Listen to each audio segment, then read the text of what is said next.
오늘 제목을요, 제가 주의 성령이 내게 임하셨으니 라고 하는 제목으로 정하고 그 다음에 많은 생각을 하게 되었습니다.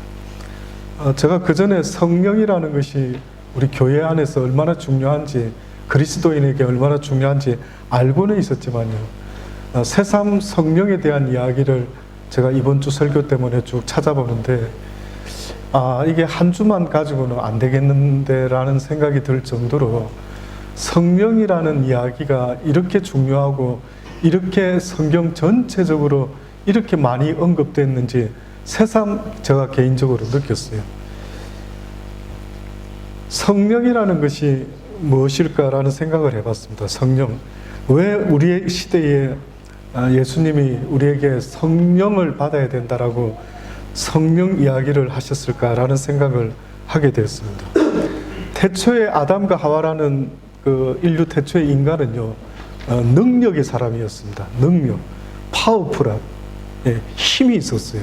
어느 정도로 힘이 있었느냐 하면은 세상의 모든 짐승을요, 하나님이 인도했을 때에 그 짐승의 이름을 누가 만들었다고요?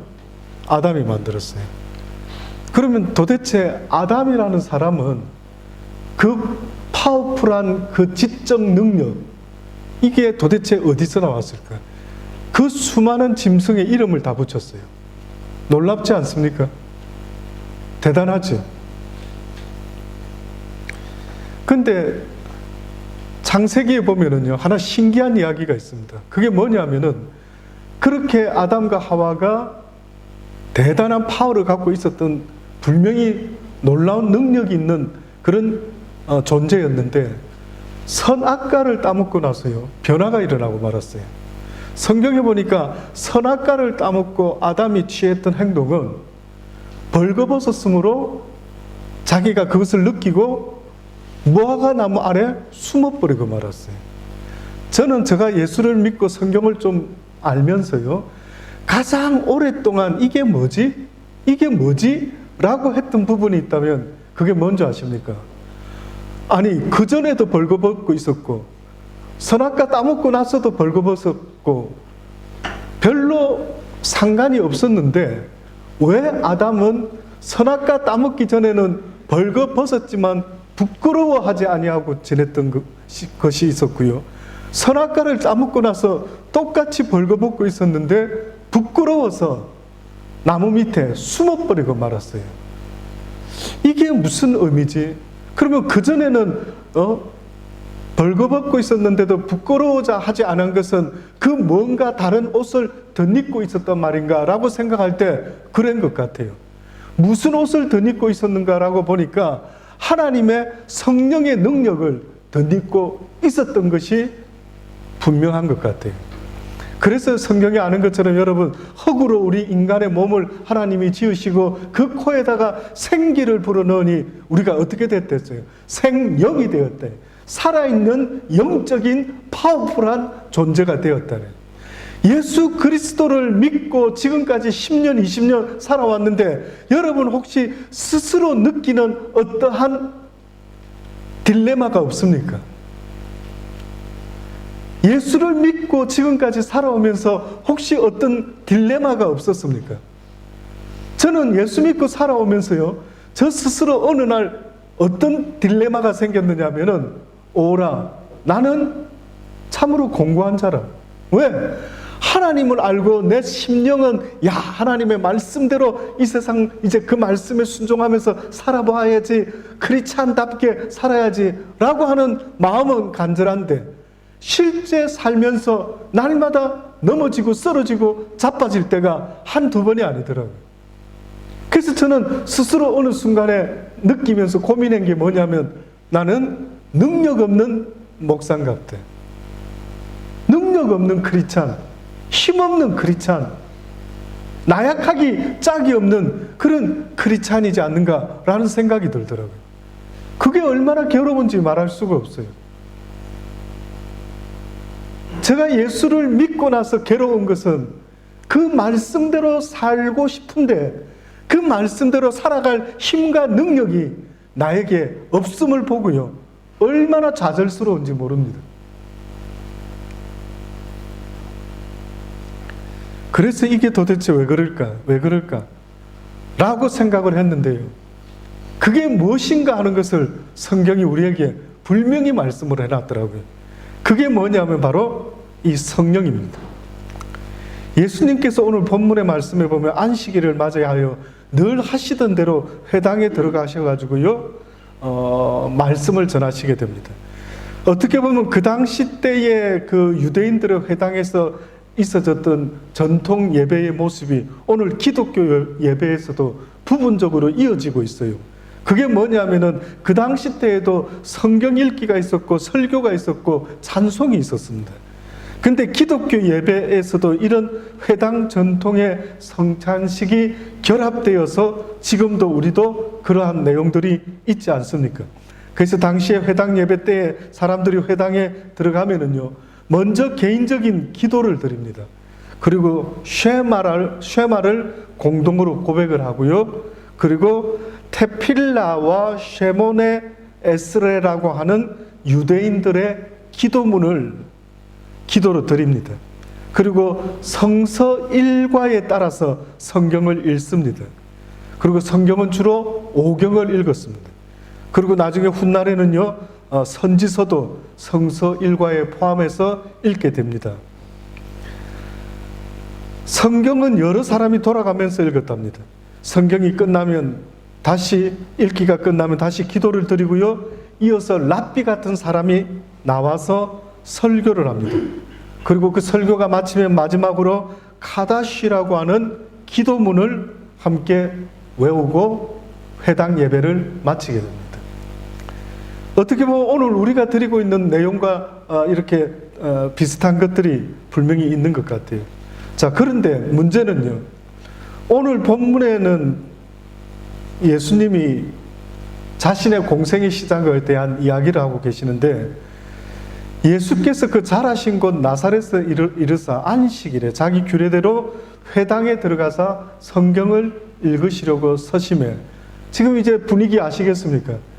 회당 예배를 왜 예수님이 지금 이렇게 회당에 들어가시고, 당시에 예수님은요, 방랑랍비라는, 유랑랍비라고 하는 이런 닉네임이 붙을 정도였습니다. 무슨 말이냐면은 한 곳에 딱 정해놓고 이 교회 달란트 교회를 딱 정해놓고 담임 목사로서 뭐 설교를 하는데 이런 분위기가 아니고, 오늘은 이 동네, 내일은 저 동네, 저 교회, 저쪽 교회 뭐 이렇게 가서 움직이는 것처럼요. 아마 예수님이 그 당시 때 그렇게 하셨던 것 같아요. 선지자 이사야의 글을 누가 갖다 드립니다. 그랬더니만 그 책을 예수님이 펴서 이곳을 찾아서 읽으십니다. 주의 성령이 내게 임하셨으니 이는 가난한 자에게 복음을 전하게 하시려고 내게 기름을 부으시고. 예수님께서 복음을 전하시는데요, 뜻밖에도 가장 먼저 있어졌던 어떠한 예식이 있었다 한다면, 어떠한 회복이 있었다고 한다면, 어떠한 절차가 있었다고 한다면, 그것은 바로 하나님의 성령이 예수님에게 임했던 거예요. 예수님은 하나님의 아들이니까 성령이 필요 없을 것 같은데, 뜻밖에도 예수님이 공생애를, 복음을 전하기 위해서 처음으로 시작하는 장면이 성령 충만을 받고 시작하는 겁니다. 꼭 저는 그 생각이 나더라고요.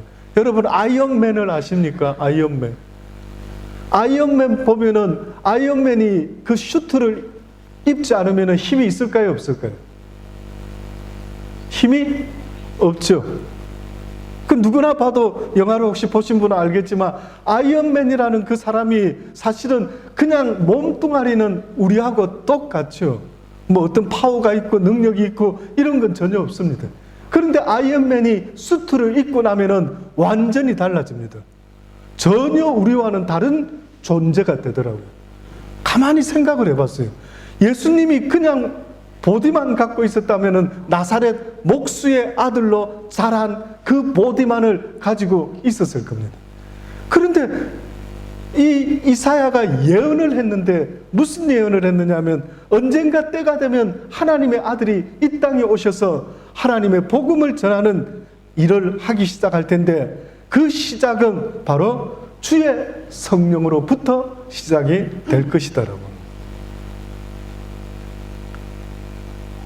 주의 성령이 내게 임하셨으니 이는 가난한 자에게 복음을 전하게 하려 하시고, 주의 성령이 내게 임했으니 이 임한 이유는 가난한 자에게 복음을 전하게 하시려고 했더라요. 가난한 자에게 복음을 전한다라고 하시면서 뭐라고 말씀하셨냐면, 내게 기름을 부으시고 나를 보내사 포로된 자에게 자유를, 눈먼 자에게 다시 보게 함을 전파하며 눌린 자를 자유케 하고 주의 은혜의 해를 전파하게 하려 하심이라. 이 두 번째부터 시작되는 모든 자들은 다 가난한 자들이라고 이야기하는 거예요. 하나님이 봤을 때 가난한 자라는 것은요, 내가 힘을 내어서 무슨 일이든 먹고 살아갈 수 있는, 그래서 가난을 벗어날 수 있는 그런 힘이 있는 존재를 말하는 게 아니었어요. 여기서 말하는 가난한 존재라는 것은 절대적인 힘이 없어서요, 누군가가 동량을 해주지 않으면 도무지 먹고 살아갈 수 없는 상태의 가난한 자를 이야기했던 겁니다. 이 가난한 자의 모습을 나누어서 설명했다면 이들의 모습 속에는 포로된 자의 모습이 있었고, 눈먼 자의 모습이 있었고, 눌린 자의 모습이 있었다라고 그렇게 말씀합니다. 예수님이 팔복을 전하셨는데 팔복의 첫 번째 복이 뭔 줄 아십니까? 마음이 가난한 자는 복이 있나니. 마음이 가난하다니. 가난한 자는 누군가의 도움이 없이는 살아갈 수 없는 상태가 바로 가난한 상태죠. 그러니 지금 주님이 우리에게 성경이 뭘 말씀하고 있느냐 하면은, 너희가 뭔가 누군가의 도움이 없이는 살아갈 수 없는 존재라고 하는 이 상태를 인지할 수만 있다면은 복된 자라라는 거예요. 어떻게 보면 아담과 하와가 전혀 부족함 없고 성령의 파워풀한 모습으로 있었는데, 그들이 범죄하고 나서 빼앗긴 것이, 잃어버린 것이 있다고 하면은 그것은 뜻밖에도 뭐냐 하면은 바로 하나님의 이 성령의 능력을요, 아담과 하와가 잃어버리고 마는 겁니다. 지금 여러분이 예수 잘 믿고 싶은데 안 되는 거예요. 주일날 막 꼭 어떤 일보다 우선순위를 두고 예배드리러 와야 되겠다라고 하지만 잘 안 되시죠? 이해됩니다. 얼마든지 이해가 됩니다. 말씀대로 살아야지, 착하게 살아야지, 주님 시킨 대로 살아야지, 잘 안 되시죠? 이해됩니다.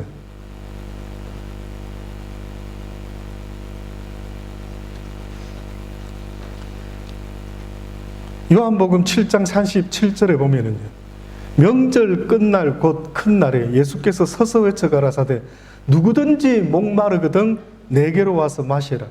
나를 믿는 자는 성경에 이름과 같이 그 배에서 생수의 강이 흘러나리라 하시니, 이는 그를 믿는 자의 받을 성령을 가리켜 말씀하신 것이라. 예수께서 아직 영광을 받지 못하신 고로 성령이 아직 저희에게 계시지 아니하시더래. 예수님이 수고하고 목마른 자, 힘든 자 누구든지 다 내게로 오라라고 말씀을 하시는데, 왜 내게 와야 되는지, 왜 나를 믿어야 되는지를 말씀하시는데, 성경에서 약속하신 것처럼 예수 그리스도를 믿는 자에게는 하나님의 성령이 그에게 임하게 될 것이다. 그래서 그 성령이 생수가 되어서 이 생수의 강이 날마다 흘러 넘쳐서 그것을 먹고 마시며 목을 축이며 살아가게 되는 놀라운 은혜가 있게 될 것이다 라는 것을 말씀을 한 거예요. 그러니 그리스도인이 된다라고 하는 것은 하나님의 성령이 내 속에 머물러서 그 성령으로 인하여 살아가는 존재가 되는 것이 바로 그리스도인이에요. 그냥 교회만 다니는 것이 그리스도인이 아니라고 말씀하는 겁니다. 여러분과 제가 잃어버린 것은 그 성령을 잃어버렸다라고 성경이 말씀하는 거예요. 그 성령 없이는 저와 여러분은 죄송하지만 아무것도 할 수가 없습니다. 미워하지 말아야지, 미워하지 말아야지, 착하게 살아야지, 착하게 살아야지, 말씀대로 살아야지, 말씀대로 살아야지, 매일 성경을 좀 열심히 읽어봐야지. 안 된다. 전혀 할 수가 없는 거예요.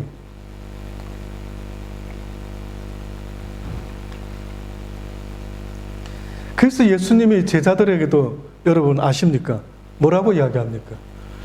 3년 반 동안이나 그렇게 가르치셨으면은 나가서 복음을 전하거라 라고 하셔도 되는데 예수님이 제자들에게도 뭘 말씀했느냐면 예루살렘을 떠나지 말고 무엇이 임할 때까지 기다리라고요. 보혜사 성령이 임할 때까지 기다리라. 게임 끝인 거예요. 성령이 임하면 게임 끝입니다.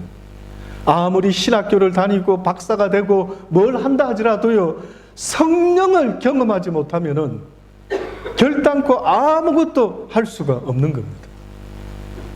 여러분, 어떤 게 더 파워풀하겠습니까?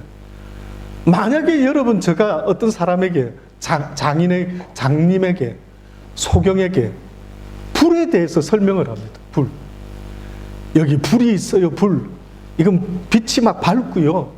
붉은 빛도 좀 들고 노란 빛도 좀 들고요. 이 불이 있어요. 이거는 가까이 가면 따뜻하고요. 뭐 이런 게 바로 불입니다. 아무리 불을 설명하더라도요, 여러분, 그 사람에게 아예 이 불을 한번 느끼게 해준다면은, 경험하게 해준다면은 100마디 말보다 아마 불이 뭔지를 알게 될 겁니다. 그러니 어떻게 보면은 예수님이 3년 반 동안 데리고 다니면서 복음을 가르치기는 하셨지만은, 그러나 그 제자들이요, 그 복음을 어떻게 온전히 과연 이해할 수 있었을까? 이해할 수가 없어요. 그래서 제자들에게도 예수님이 뭐라고 말씀했느냐면, 나에게도 성령이 임하여 내가 주의 복음을 가난한 자들에게 전했던 것처럼 너희도 역시 복음을 전할 때에는 결단코 너희 스스로 나갈 수가 없다. 너희 혼자 나갈 수가 없다. 그냥 아이언맨 같이 슈트 입지 않고 악한 적군과 나가서 싸울 수가 없다. 그러니 성령이 너희에게 임할 수 있을 때까지 예루살렘을 떠나지 말고 기다리고 있어야 된다라고 그렇게 이야기를 하는 겁니다.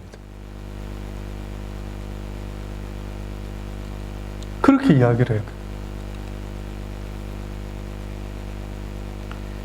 그래서 예루살렘에서 한 일주일간 기도를 하고 있었어요.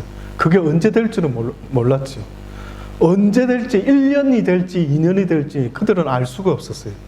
그러나 순종하고 기다리고 있었는데 일주일 만에 어떤 일이 벌어졌냐면 성령이 그들에게 임하게 됩니다.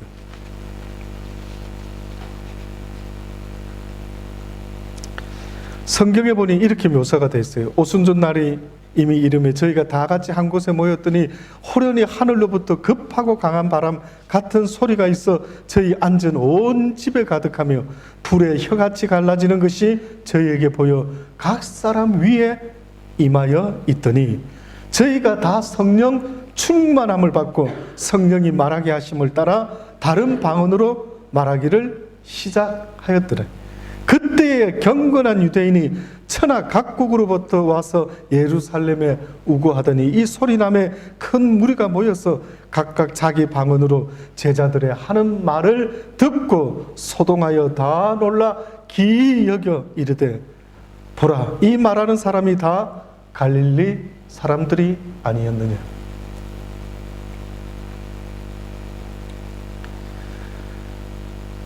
성령이 임하게 되면 많은 사람들이 방언할 수도 있고 찬양할 수도 있고 병 고칠 수도 있고 못할 수도 있고 있지만은요, 그러나 성경이 분명히 말씀하는 것은요, 성령 받은 자의 마땅히 있어지는 일이 있다라고 이야기를 해요. 성령을 받았으니 내가 그 다음 넥스트 무엇을 해야지 라고 말하는 게 아니라 성령을 받게 되면 그때부터 성령이 나를 주관하게 된다라는 걸 말을 하고 있어요. 바울이 말한 것과 똑같습니다. 바울은 뭐라고 고백을 했냐면 그런즉 이제는 내가 사는 것이 아니요 내 안에 예수 그리스도께서 사시는 것이다. 지금 자기가 살아가고 있는 건데, 그런데 바울은 뭐라고 이야기하냐면 이제는 내가 사는 게 아니라는 거예요. 내 안에 성령께서, 내 안에 예수 그리스도께서 살아가시는 것이다 라고 말씀하는 겁니다. 그러니 오늘 이 시대에 우리가 예수를 믿고 살아간다라고 하는 것은 어떤 면에서는 내 안에, 예수 안에 있었던 그 성령께서 오늘 이 시대에 내 안에서 나와 함께 살아가는 것과 똑같은 것입니다. 그리 돼야 되는 겁니다. 그러면 그 성령이라는 분은 무슨 일을 하는 분인가라고 보니까요, 그 성령은 하나님을 이 땅끝까지 증거하는 일에 역사를 이루는 것이에요. 그분은 그거 말고는 관심이 없어요.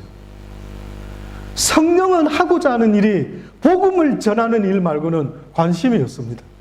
그래서 뭐라고까지 성경은 말합니까? 성령이 너희에게 임하시면 너희가 권능을 받고 온 유대와 사마리아와 땅끝까지 이르러 내 증인이 되게 될 것이네. 내 증인이 돼야 된대. 목사님, 누가 성령 받은 사람일까요? 누가 하나님의 영적인 파워풀한 그 능력을 다시 회복한 사람일까요? 누가 그것을 회복했냐고요? 바로 예수 그리스도를 땅끝까지 전하는 그 사람들이 바로 하나님의 영을 회복한 사람들의 증거가 되는 겁니다.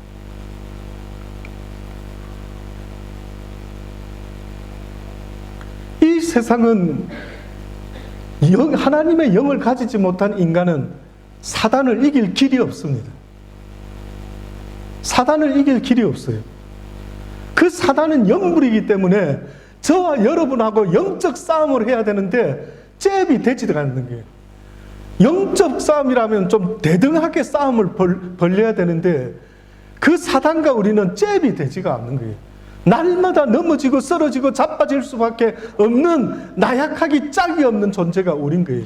그래서 예수 믿고 나서 예루살렘을 떠나지 않고 보혜사 성령이 너희들에게 임할 때까지 기다리라 라고 말씀한 것도, 이제 너희가 예수 그리스도를 믿게 되었으니 보혜사 성령이 너희들에게 임할 때까지 너희가 날마다 어느 곳에 있든지 기도하라.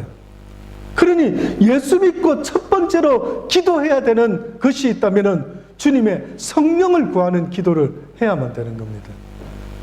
그렇지 않으면 여러분은요, 날마다 육신의 법에 사로잡혀서 살아갈 수밖에 없는 연약한 존재라는 것을 왜 알지 못합니까? 그래서 여러분이 지금 말하는 것, 행동하는 것, 살아가는 모든 모습들이요, 죽기 딱 좋은 것만 골라서 하고 있는 겁니다. 딱 죽어도 될 짓만 하고, 어째 그래 골라서 하는 일마다 딱 죽기에 합당한 모습으로 그 짓을 하는 거예요.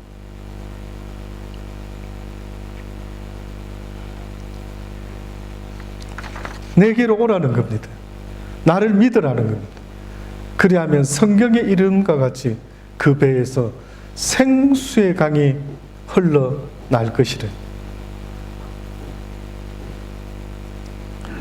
예수님께서 마태복음 4장에 보면은 마귀에게 시험을 받으러 광야에 나가시는 장면이 나옵니다. 근데 그 장면도 가까이에서 보면은요, 어떤 내용이 먼저 언급되어 있느냐면 예수께서 성령에게 이끌려 마귀에게 시험을 받으러 광야로 가사 40일 밤낮으로 금식하신 후에 줄이신지라. 예수님이 광야에 시험 받으러 나가실 때 누가 예수님을 이끌어 가셨다고요?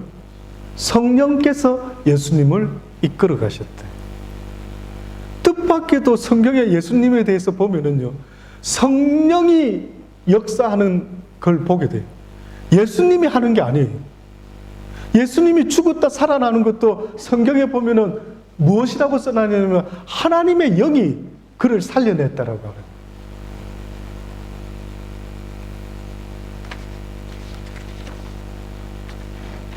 로마서 8장에 보면 아주 중요한 이 성령의 이야기, 영의 이야기가 있습니다. 로마서 8장 5절로부터 보면 육신을 쫓는 자는 육신의 일을, 영을 쫓는 자는 영의 일을 생각하나니 육신의 생각은 사망이요 영의 생각은 생명과 평안이라. 육신의 생각은 하나님과 원수가 되나니 이는 하나님의 법에 굴복치 아니할 뿐만 아니라 할 수도 없습니다. 할 수가 없대요. 여러분은 육신의 생각 속에서 벗어날 길이 없는 거예요. 인정하십니까? 뭐 이제 그만하자. 너무 텔레비 많이 보는구나. 좀 줄이자. 술을 너무 먹는구나. 좀 이제 멈춰야지. 담배를 너무 피는 거 아니야? 좀 그만해야지. 되든가요? 여러분의 의지대로 되든가요? 그게 안 됩니다. 육신의 생각은 하나님과 원수가 되지만은 이 육신의 생각은 하나님의 법에 굴복치 아니할 뿐만 아니라 할 수도 없습니다. 육신에 있는 자들은 하나님을 기쁘시게 할 수 없느니라. 만일 너희 속에 하나님의 영이 거하시면 너희가 육신에 있는 자가 아니요 영에 있나니 누구든지 그리스도의 영이 없으면 그리스도의 사람이 아니라. 그리스도의 영이 없으면 그리스도의 사람이 아니라. 또 그리스도께서 너희 안에 계시면 몸은 죄로 인하여 죽은 것이나 영은 의를 인하여 산 것이라. 예수를 죽은 자 가운데서 살리신 이의 영이 너희 안에 거하시면, 예수를 죽은 자 가운데서 살리신 이의 영이 있었으니 너희 안에 거하시면 그 영이 그리스도 예수를 죽은 자 가운데서 살리신 이가 너희 안에 거하시는 그의 영으로 말미암아 너희 죽을 몸도 살리리라. 그래서 고린도전서 6장 19절에 너희 몸은 너희가 하나님께로부터 받은 바 너희 가운데 계신 성령의 전인 줄을 알지 못하느냐? 너희는 너희의 것이 아니니라. 이제 너희가 예수를 믿는다라는 그것은 너희의 몸이 너희 게 아니라, 너희의 삶이 이제는 너희의 삶이 아니라 전적으로 예수 그리스도의 삶을 살아야 되는데 이게 어느 쯤 좀 되는 것 같다가 안 되는 거예요. 그래서 성경에는 어떤 표현까지 썼느냐면 성령 충만을 받아야 된다라고 그렇게 이야기해요. 그 성령 충만을 받지 못하고 내가 조금이라도 내 의지가, 내 판단이, 내 생각이 들어오게 되면은 문제가 생긴다라는 것을요, 그렇게 표현을 했던 거죠. 영국이 낳은 청교도 신앙가인 존 버년 목사님이 있었습니다. 아시죠? 철로 역정을 쓰신 존 버년 목사. 한번 권장해드리는 신앙 도서입니다. 철로 역정, 그리스도, 토마스 아켄피스의 그리스도를 본받아. 이것은 저도 아주 젊었을 때부터 추천을 받고 읽어봤던 그런 책입니다. 뿐만 아니라 영화 중에 배너라고 하는 그런 영화, 또 그런 책이 있으면요, 또 그런 책도 한번 여러분 읽어보시고, 또 톨스토이의 사람은 무엇으로 사는가, 뭐 이런 글들, 이런 귀한 글들이요, 이 우리 영혼의 귀한 양식이 되는 것 같아요. 근데 이 철로역정이라는 책을 쓴 존 버년이라는 목사님이 계셨는데, 국왕의 명령을 어긴 죄로 한때 감옥에 들어가 있었던 때가 있었습니다. 그래서 이 존 버년 목사님이 감옥에 있었는데, 아무래도 감옥에 있기는 있었지만은 역시 감옥 안에서도 뭔가 저 사람이 죄인이 아닌 것 같다라고 하는 느낌이 그분에게서 났던 모양이에요. 그래서 옥사장이요, 존 버년 목사님에게 굉장히 아마 관대하게 잘해줬던 모양입니다. 그래서 어느 날 옥사장이 이렇게 이야기합니다. 목사님, 집에 한번 다녀오시죠. 가서 사모님하고 아내하고 또 자녀들 좀 만나보고 오시죠 하고, 옥사장이 존 버년을 전번영 목사님을 집으로 한번 다녀오라라고 이렇게 자기가 임의로 살짝 허락을 한 겁니다. 그래서 목사님이 고맙다 그러고 이제 나갔어요. 얼마쯤 되다가 목사님이 다시 감옥으로 들어온 겁니다. 그래서 이 옥사장이 놀라서 물어보고, 아니 다녀오시라 했더니만 왜 가다가 오십니까? 라고 하는 겁니다. 그때 이 전번영 목사님이 뭐라고 말을 했느냐면, 당신의 호의는 고마운데 성령이 인도하시는 것이 아니라서 돌아왔습니다. 이런 말을 한 거예요. 성령께서 인도하는 길이 아닌 것 같아서 내가 다시 돌아옵니다 라고 이렇게 이야기한 거예요. 그래서 아유 참 별스럽다. 그냥 가시지 않고 갔다 오시지 않고 뭘 그렇게 중간에 돌아오시나.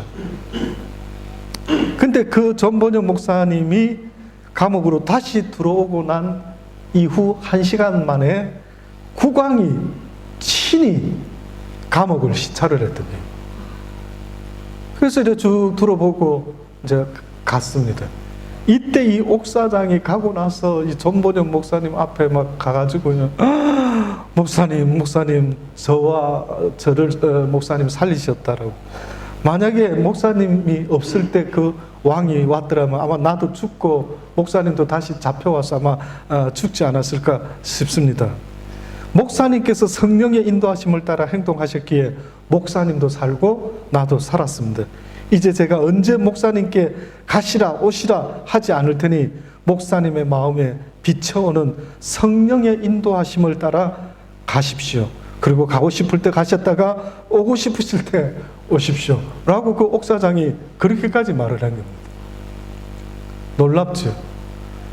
그러니 전번연이라는 이 사람이요, 그 시대에, 우리 시대는 아니지만 그분도 뭔가 성령의 인도함을 받으며 살았던 사람이었다라는 것을 알 수가 있습니다.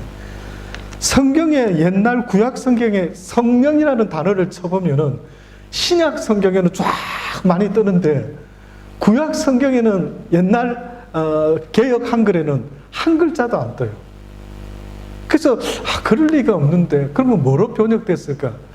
최근에 개역 개정으로 번역된 성경책에는 성령이라는 단어를 썼더라고요. 근데 어느 부분에서 성령이라는 단어로 대체를 했는가 보니까요, 열왕기하 2장 9절에 있는 말씀에 대표적인 성령의 역사가 있었던 이야기가 있는데 이거를 갖다가 성령이라고 바꿔놨더라고요. 그전에는 성령이라는 말로 쓰지 않았습니다. 거기 어떤 내용이 있느냐 하면은 엘리야가 엘리사에게 이르되 나를 내게서 데려감을 당하기 전에 내가 내게 어떻게 할지를 구하라. 엘리사가 이르되 당신의 영역을 갑절이나 달라 이렇게 했었거든요. 옛날 성경책에는. 그런데 이번에 번역된 데 보니까 뭐라고 표현을 했냐면 당신의 성령이 하시는 역사가 갑절이나 내게 있게 하소서 이렇게 씁니다. 그러니 엘리야의 그 놀라운 일을 행한 일이 무엇으로 말미암은 것을 엘리사가 알았던 거예요. 그래서 엘리사가 사모했던 것이 있었는데 뭘 사모했느냐면 뜻밖에도 엘리야에게 임했던 그 성령의 역사가 나에게도 있어지기를 원한다라고 그렇게 이야기했던 겁니다. 그러니 오늘 이 시대에 우리가 그리스도인이 되어서 살아간다라고 하는 것은요, 성령의 역사 없이는요 결단코 우리는 살아갈 수가 없는 존재인 거예요.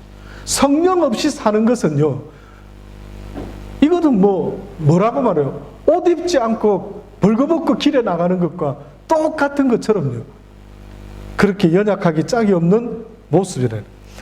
성령의 역사는 이렇게 국한되어 있는 이야기가 아닙니다.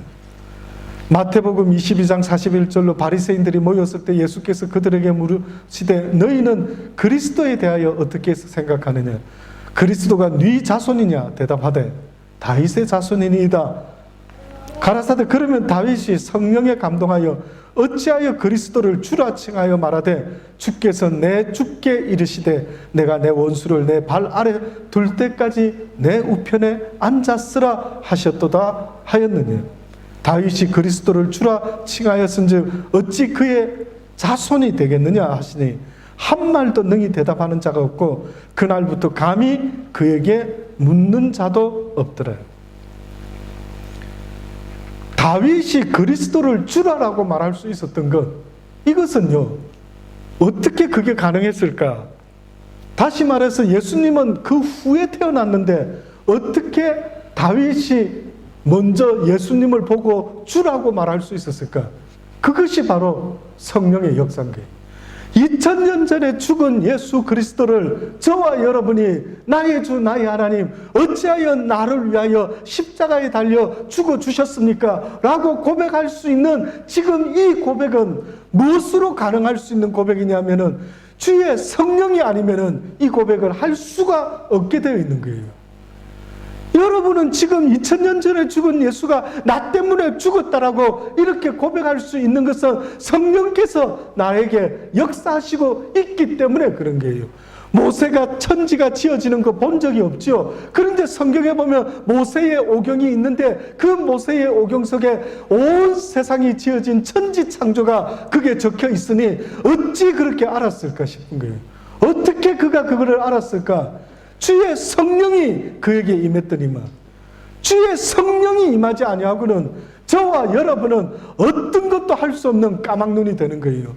갈 바를 알지 못하고 살아가는 소경된 자와 똑같은 것입니다. 어느 소경된 자가 예수 그리스도를 인하여 그에게 눈을 이렇게 예수님이 띄워줬죠. 그랬더니만 그가 나중에 만물을 밝히 보았다 그랬어요. 그게 무슨 뜻입니까? 그가 만물을 밝히 봤다라는 것은 하나님의 그 놀라운 섭리를 그가 보게 되었다라는 거예요. 그전에는 알 길이 없었던 거예요. 그때 우리가 보면은 2번 안수를 하는 게 나와요. 특이한 장면이에요. 성경에는 대부분 예수님이 말씀 한마디면 다 이렇게 세웠죠. 눈을 뜨게 했죠. 그런데 이 소경에는 진흙을 이겨가지고 이렇게 해서 씻고 나서 무엇이 보이느냐? 나무 같은 것도 그런 것 같고, 뭐 사람 같은 것도 뭐가 이렇게 왔다 갔다 움직이고 그랬다라는 거예요. 근데 한 번 더 주님께서 그의 눈을 만져주시니 성경에 뭐라고 써 있느냐면 만물을 밝히 보게 되었다.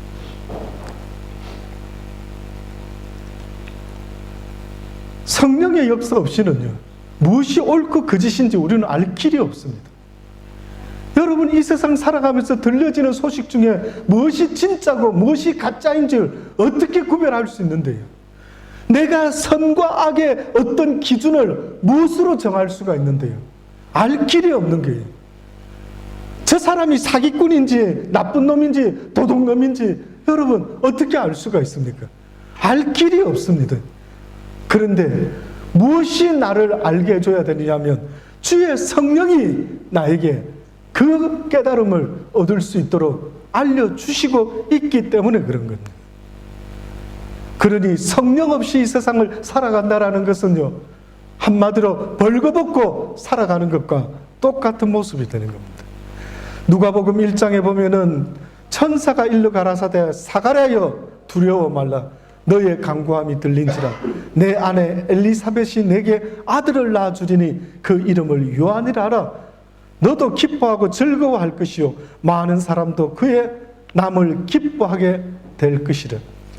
이는 저가 주 앞에 큰 자가 되고 포도주나 소주를 마시지 아니하며 모태로부터 성령의 충만함을 입어 이스라엘 자손을 주 곧 저희 하나님께로 많이 돌아오게 하겠습니다. 세례 요한 이야기입니다. 세례 요한이 모태에서부터 성령 충만을 받았어요. 그가 많은 사람을 주님 앞으로 이끌어오게 되게 될 것이라. 여러분 소원이 있습니까? 혹시 여러분 주변에 예수 그리스도를 알지 못하는 많은 사람들을 예수님 앞으로 인도하고 싶습니까? 그러면 내 힘으로 할 수 있는 일이 아니라고요. 그 일은 오직 하나님의 홀리 스피릿이 나에게 와야만 된다. 홀리 스피릿이 나를 정복해 주지 않으면은 나는 어떤 굿띵도 할 수가 없다. 무엇이 배드띵인지 무엇이 굿띵인지 완전히 그냥 아무것도 모르고 살아가는 불쌍한 혼적인 짐승과 같은 이런 존재이 돼요.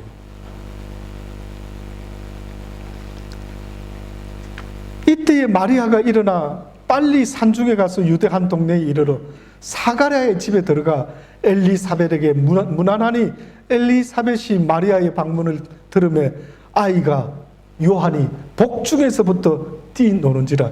엘리사벳이 성령의 충만함을 입어 큰 소리로 불러 가로되 여자 중에 내가 복이 있으며 내 태중의 아이도 복이 있도다. 지금부터 하는 이야기는 성령 충만을 받아가지고 엘리사벳이 지금 자기도 모르는 말을 막 외치고 있는 거예요. 자기도 모르는 말, 자기도 뭘 알고 하는 말이 아닌 희한한, 누가 이런 말을 시키는지 모르지만 하기 시작하는 거예요. 큰 소리로 불러 가로되 여자 중에 내가 복이 있으며 내 태중의 아이도 복이 있도다. 내 주의 모친이 내게 오시니 이 어찌된 일인고. 보라, 내 문안하는 소리가 내 귀에 들릴 때에 아이가 내 복중에서 기쁨으로 뛰놀았도다. 믿은 여자에게 복이 있도다. 주께서 그에게 하신 말씀이 반드시 이루리라.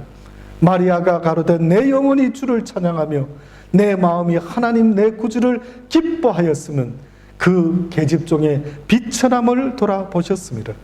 보라, 이제후로는 만세에 나를 복이 있다 일컬으리로다. 능하신 이가 큰 일을 내게 행하셨으니 그 이름이 거룩하시며 긍휼하심이 두려워하는 자의 대대로 이르리로다.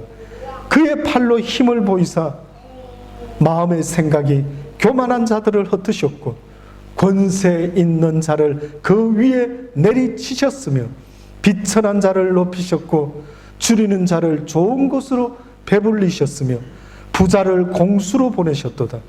그 종 이스라엘을 도우사 긍휼히 여기시고 기억하시되 우리 조상에게 말씀하신 것과 같이 아브라함과 및 그 자손에게 영원히 하시리로다. 지금 이런 말을 누가 하고 있다고요? 성령이 하고 있는 거예요. 어느 날 예수님이 제자들에게 사람들이 나를 누구라고 하더냐? 뭐 어떤 사람은 세례 요한이 살아났다 그러고요. 뭐 선지자 중에 한 사람이라 하고요. 너희는 나를 누구라 하느냐? 그때 우리가 아는 것처럼 베드로가 이야기를 합니다. 주는 그리스도시요 살아계신 하나님의 아들이시니이다.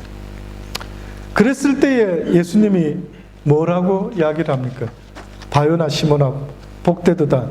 이를 알게 하신 이가 누구라고요? 이를 알게 하신 이가 누구라고요? 하나님이시래. 그러고 보니까 뭐 하나부터 열까지 아멘이 되는 이야기들은 사람이 한 말이 없는 거예요. 그 사람이 한 말이 없는 거예요. 마태복음 10장 17절로 보면 사람들을 삼가라. 저희가 너희를 공회에 넘겨주겠고 저희 회당에서 채찍질하리라. 또 너희가 나를 인하여 총독들과 임금들 앞에 끌려가리니 이는 저희가 이방인들에게 증거가 되게 하려 하심이라. 너희를 넘겨줄 때에 어떻게 또는 무엇을 말할까 염려하지 말라. 그때에 무슨 말할 것을 주시리니 말하는 이는 너희가 아니라 너희 속에서 말씀하시는 자 곧 너희 아버지의 성령이시니라. 아멘. 성령이 하시는 거예요. 성령. 미안하지만 저와 여러분은요 하드웨어에 불과한 거예요. 소프트웨어는 주의 성령이 모든 것을 만들어내신대요. 여러분의 몸뚱아리는요 둘 중에 하나입니다. 하나님의 성령이 임해서 하나님의 말씀을 전하는 자가 되든지, 그렇지 않으면 악한 영이 임해서 악한 자를 찬양하게 되는지, 그 둘 중에 하나밖에 없는 거예요.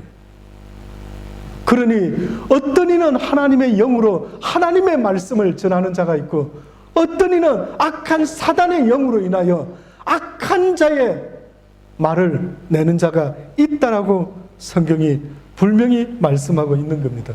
그러니 여러분의 입에서 나오는 이야기들이 무슨 내용인지를 스스로 한번 돌아볼 필요가 있는 겁니다.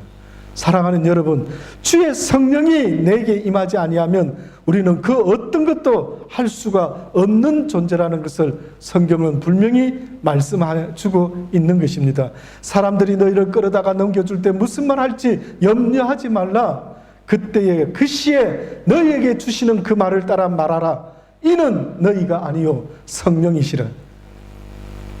마태복음 12장 15절로도 예수께서 아시고 거기를 떠나시니 사람들이 많이 쫓는지라 예수께서 저희 병을 다 고치시고 자기를 나타내지 말라 경계하셨으니 이는 선지자 이사야로 말씀하신 바 보라 나의 택한 종 내 마음에 기뻐하는 바 나의 사랑하는 자로다. 내가 내 성령을 줄 터이니 그가 심판을 이방에 알게 하리라. 성령을 받고 나서 예수님의 온 이방에 심판이 있음을 전하게 되었다라고 말씀하고 있는 것입니다. 서울신학대학교 박명수 교수님이라는 분이 계셨는데 한국 교회사의 감동적인 이야기, 유명한 분들이 많이 있죠. 그런데 그 가운데 어떤 분을 그분이 그 책에다가 언급을 했느냐 하면은 연동교회 최초의 장로님이셨던 고찬익 장로님에 대한 이야기를 써놨더랍니다. 이 책에서 그 고찬익 장로님이 어떤 분이었는가, 어떻게 보면 제가 이분의 이야기를 들어보고요, 성령의 역사가 바로 이런 거구나, 성령을 받은 것과 성령을 받지 않은 사람의 삶이 이렇게 차이가 날 수밖에 없구나라는 것을 보게 되었습니다. 이 장로님, 고찬익 장로님에 대한 이야기를 써놓았는데 이분은 쌍놈 중에서도 아주 최하위에 있는 천민 신분을 가졌었던 분이었답니다. 그래서 그분이 했던 일은 가죽신을 만드는 일을 했는데요. 그분이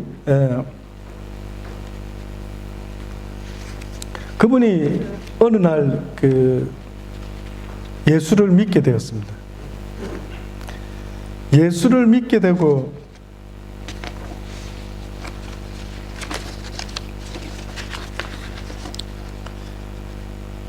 이제 변화되는 일이 벌어지는데, 근데 이분이 처음에 예수를 믿게 되었던 때는 보니까 외국 선교사님, 게일 선교사님이라는 분을 통해서 예수를 믿게 되었습니다.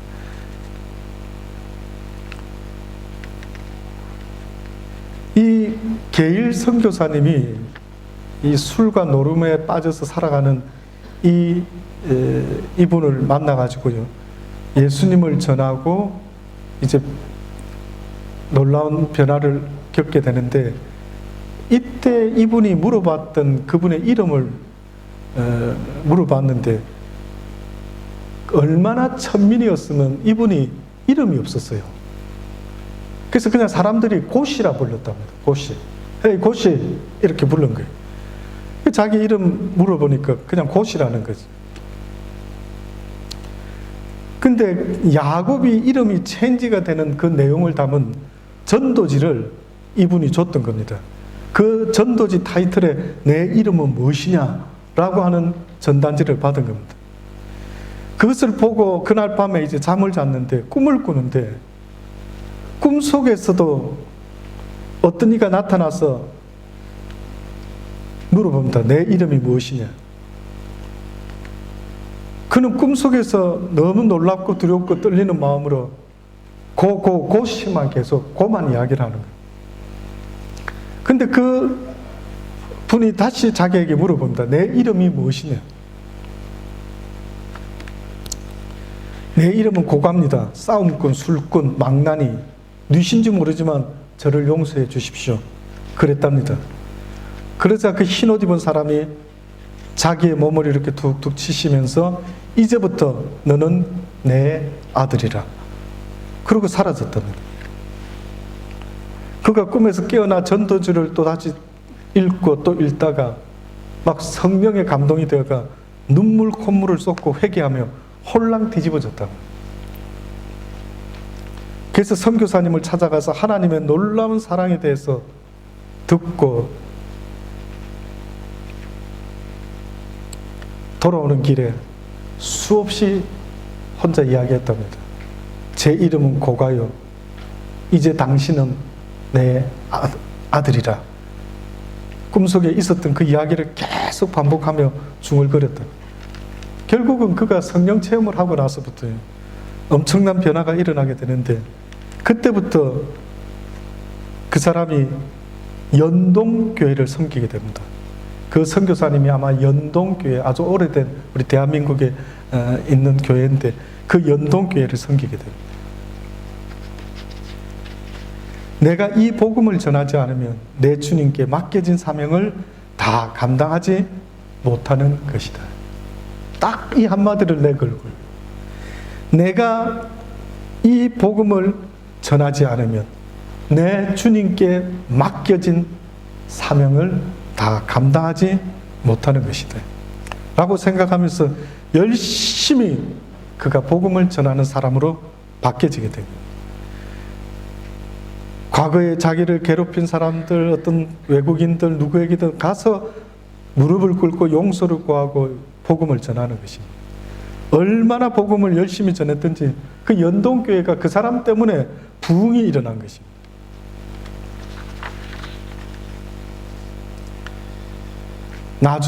나중에 이 게일 선교사님이 그 고찬익이라고, 이 찬익도 이 선교사님의 이름을 붙여줬답니다. 사람들을 유익해 하는 그런 믿음의 삶을 살아라 라는 뜻으로 고찬익이라는 이름을 줬는데, 이 선교사님이 훗날에 이제 이 책에 보니까 이 고찬익 장로님에 대한 한마디 말을 평가해 놨는데, 뭐라고 평가를 해놨느냐면, 고찬익 장로는 한국에서 제가 만난 가장 위대한 복음의 증인이었습니다. 만일 내가 노벨상을 추천할 수 있는 권한이 있다면 고찬익 장로를 추천할 것입니다 라고까지 말할 정도로 이 고찬익 장로라는 분이 얼마나 복음 전하는 일에 그렇게 뜨거웠는지를 이야기를 하는 것입니다. 여러분, 성령이 임한다라는 것은 곧 복음을 전하는 겁니다. 성령이 임한다라는 것은 이 값진 복음을 알지 못하는 죽어가는 수많은 사람에게 하나님의 복음을 전해주는 이 일이 바로 성령의 일인 것입니다. 미국의 D.L. 무디라고 하는 목사님이 계셨죠. 어떤 사람은 꿈을 꿨는데 꿈속에서 천국에 갔는데 천국에서 가장 아름다운 집이 있어서 도대체 저런 집은 누가 저곳에 살고 있느냐라고 물어봤더니 바로 무디라고 하는 목사님이 그 집에 살고 있다는 걸 듣고 그분이 간증을 써놓았더라고요. 그럴지 어떨지 저는 잘은 모릅니다만은 도대체 그 무디라는 분이 어떤 분이길래 그렇게 하늘나라에서도 최고의 아름다운 천국에서 그렇게 살 수 있는 분이실까라고 봤더니 그분이 1837년에서 99년도까지 사신 분인데 그 시대에 얼마나 많은 사람들에게 복음을 전했는지 수많은 사람들이요 죽게 돌아오는 놀라운 한 시대의 부흥을 일으킨 사람이 바로 이 무디 목사님이라는 분이었다더라고요. 그분의 집회가 있을 때마다 인산인해를 이룹니다. 그래서 어느 한 지역에서 무디 목사님을 초청해서 전도 집회를 준비하기 위해서 기도 모임으로 모임을 가졌는데, 이때 이 모임 때 어떤 젊은 목회자 한 사람이 일어나가지고 갑자기 이런 말을 합니다. 왜 강사로 무디만 고집합니까? 무디 외에 뭐 설교자가 없단 말입니까? 그가 성령을 독점이라도 했단 말입니까? 이러면서 어떤 젊은 목사가 이야기를 하는 겁니다. 그러자 존경받는 어느 원로 목사님이 조용히 웃으시면서 이런 말을 한마디 했다라고 합니다. 무디만이 성령을 독점한 것은 아니겠지만 그러나 분명한 사실이 있습니다. 그것은 성령께서 이 시대의 무디를 독점하고 계시다는 사실입니다. 성령님께서 무디를 독점하여 주관하고 있대. 그러니 여러분, 교회의 부흥도 그렇고 그 뭐 어떤 그리스도인의 삶의 모습도 그렇고요. 그것은 오직 주의 성령에 달려있다라는 사실을 잊지 마셔야 됩니다. 어떤 프로그램 때문에 참 좋더라. 여러분 그런 말 하지 마세요. 무슨 제자반 교육이 참 교재가 좋더라. 성경이 뭐 참 좋더라. 그거 아니면 안 되는 것처럼 어떤 프로그램도요. 그 프로그램을 통해서 하나님의 성령이 역사하기 때문에 그렇지 어째서 그 프로그램 때문에 그렇겠습니까? 어떤 목사님이 그렇게 막 은혜를 끼쳐줘서 저는 평생 살면서 그 목사님이 얼마나 좋은지 몰라요. 그 목사님이 좋은 게 아니라 어느 순간에 하나님의 성령이 그 목사님을 통하여 역사하지 않았겠습니까? 그러니 모든 부흥과 모든 회복과 모든 역사는 오직 주의 성령만이 하실 수 있는 유일한 일인 것입니다. 그러니 이 세상에 이 어둠의 영의 세상에서 오직 모든 걸 능히 하실 수 있는 유일하신 분이 있다면 그것은 바로 성령님이시대. 여러분은 아무것도 할 수 없어요. 여러분이 아무리 IQ가 좋아서 성경 말씀을 어떻게 잘 전해볼까? 저는 박한수 목사님이라는 분을요, 얼마 전에 여러분에게 순복음교회에서 그 집회가 있다고 광고를 냈지요. 저 그분 잘 몰랐어요. 근데 얼마 전에 알게 됐어요. 그래서 얼마 전부터 인터넷을 통해서 그분의 말씀을 제가 열심히 듣고 있습니다. 저는 이 시간에는 여러분에게 복음을 전하고 있지만은요, 저의 7일 동안의 6일 동안의 생활은요, 저도 날마다 주의 말씀을 사모하고 주의 성령 충만을 받으려고 몸부림치는 사람입니다. 근데 어떤 그 박한수 목사님을 알게 해준 분이 있어서 한번 말씀을 듣다 보니까요, 이야, 이런 분이 계셨구나. 이런 분이 계셨구나. 너무나 기쁘더라고요. 너무나 기쁘더라고요. 한국에 있었으면 찾아가서 맛있는 밥이라도 사드리고 싶을 정도로 그대가 전하는 주의 복음에 내가 박수를 보냅니다.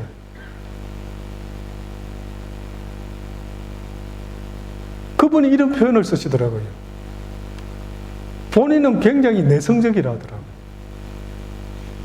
그래서 목사님들 모임에 가서 자기 소개하는 시간이 되면은 가슴이 쪼려가지고 두근두근 무슨 말 해야 될지를 몰라 한답니다.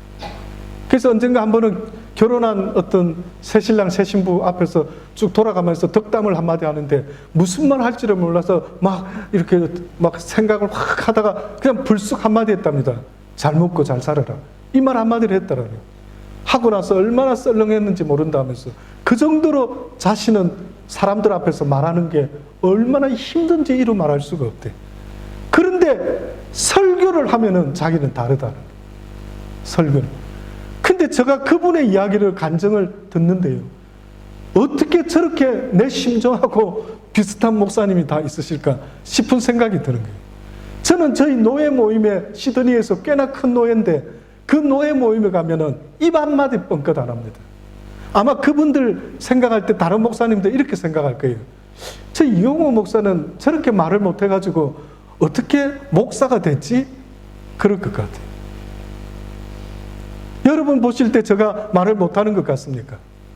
그렇다고 뭐 잘하고 멋지고 힘있고 능력 있다라는 표현이 아니라 자기 소개하는 것도 두근반 세근반해서 떨려가지고 하지를 못하는 저 모습이요, 저는 그 박한수 목사님보다 더 심한 것 같더라고요.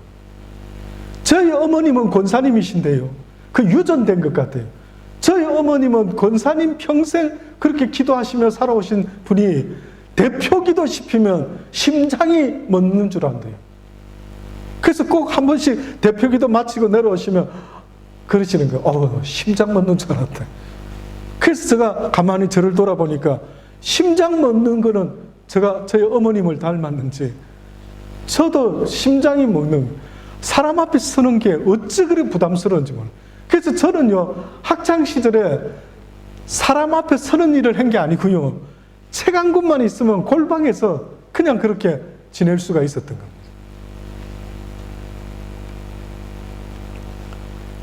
근데 그 역사가 저에게도 공이 똑같더라고요.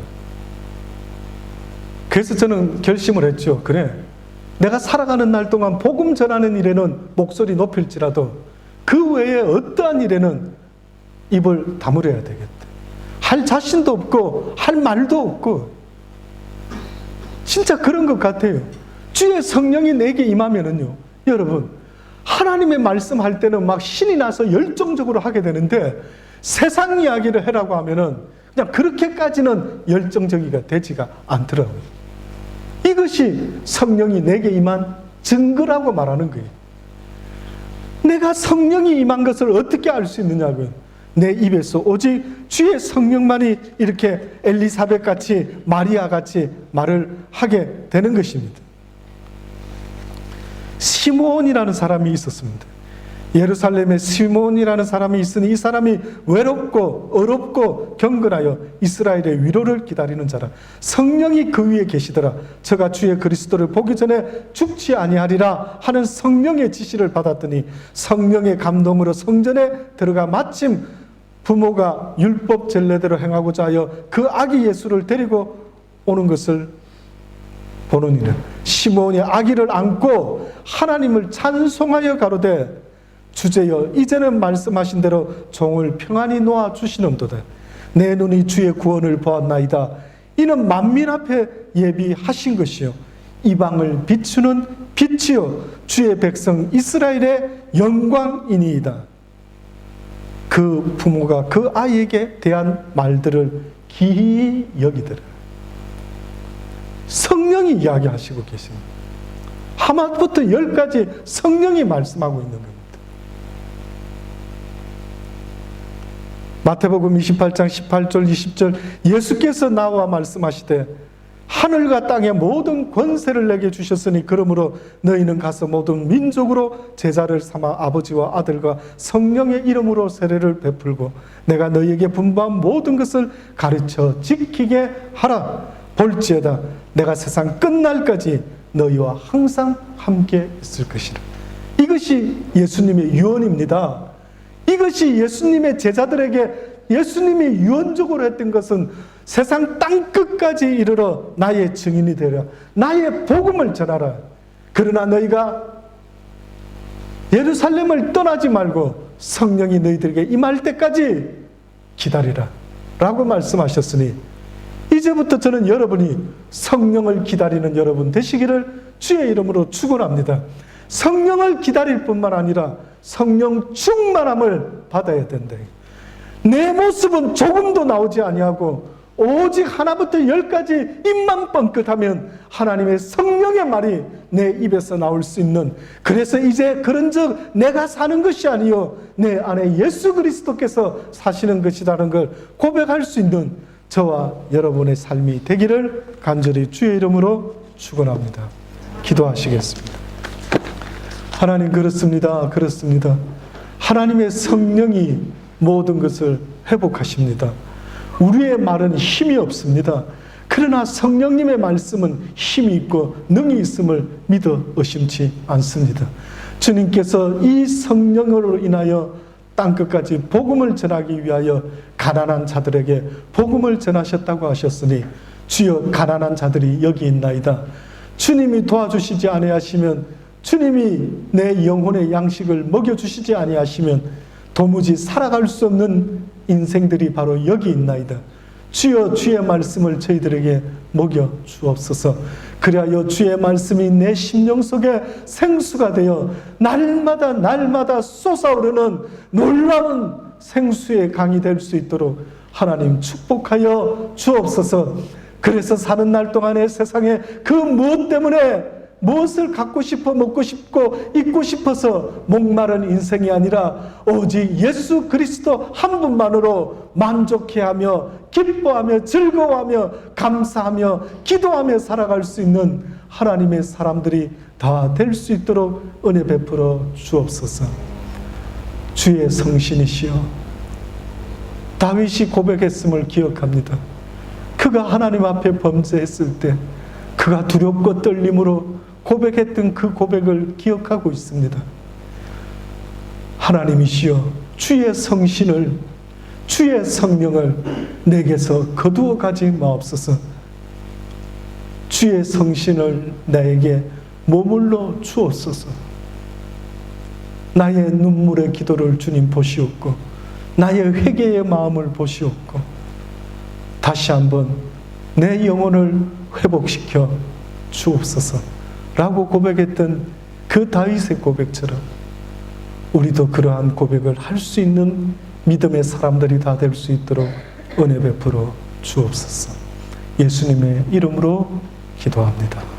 아멘.